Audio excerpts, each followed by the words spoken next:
Biology 1.3 Lipids video.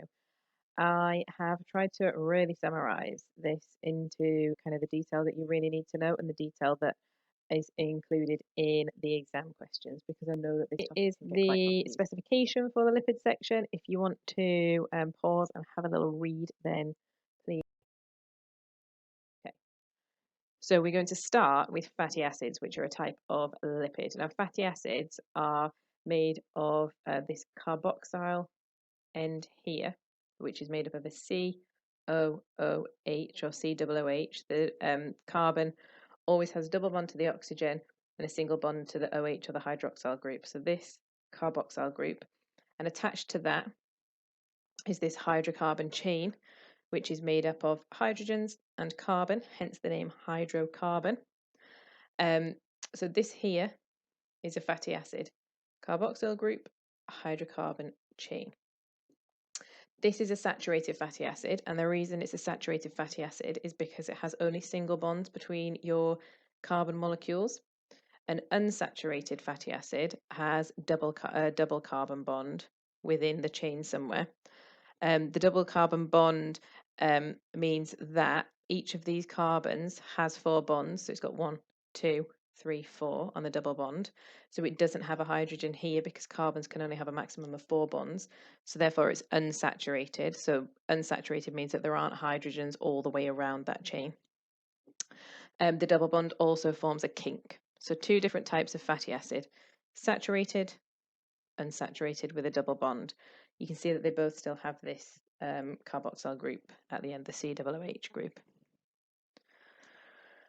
Okay, triglycerides. Triglycerides are made up of a glycerol and 3 fatty acids. So here, within the purple kind of section, this is your glycerol, and then these are the 3 fatty acids. So you sometimes see fatty acids just drawn as these chains like this. All that means is that it's made up of your hydrocarbons. So these fatty acids are made up of hydrocarbon chains.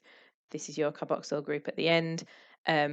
Each fatty acid is joined to the glycerol with something called an ester bond. Is that next? Yes. The ester bond is formed by a condensation reaction. So you should be familiar with condensation reactions from carbohydrates now. And for each condensation reaction that occurs, 1 molecule of water is given off. So therefore, when you make a triglyceride, 3 molecules of water are given off as each fatty acid joins. So each fatty acid joins by condensation reaction and gives off 1 molecule of water. I'm going to come back to that bit. And phospholipids you also need to know about. So you'll come across phospholipids later on in the specification when you do about cell membranes.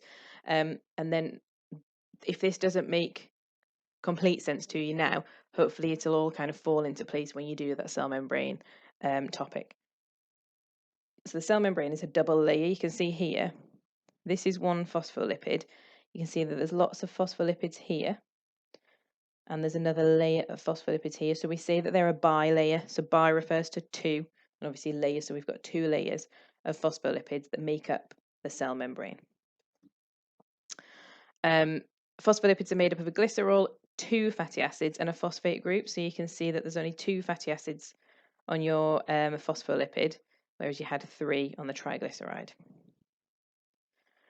Phospholipids have a hydrophilic head. That means that they're water-loving, and they have hydrophobic tails. The fatty acids are hydrophobic, which means that they're water-hating. So you can see here on your cell membrane that the bilayer is arranged so that all of the hydrophilic heads are on the outside here, facing the extracellular space, and also on the inside here, facing the cytoplasm. Now the cytoplasm contains water, and the extracellular space contains water as well. And because these fatty acid tails are water-hating, they all face inwards away from the water. So they all kind of stick together, facing inwards in the cell membrane, so that they're nowhere near the water. The hydrophilic heads are water-loving, so they're quite happy to be in contact with the water on the outside of the cell and the inside of the cell. Oh, that's exactly what it says there. And then finally, for lipids, and we're just about done. The emulsion test for lipids Tests for the presence of lipids in samples of food, and you should do this in school. The method is to add ethanol to a sample and then shake, and then you just have to pour water into the solution.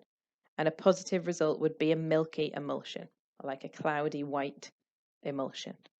And if you put milky emulsion in an exam question, then you will get the mark. Don't try and put anything else. Milky emulsion gets you the mark. Other things may not get you the mark. And that's the end for lipids. I hope you enjoyed it.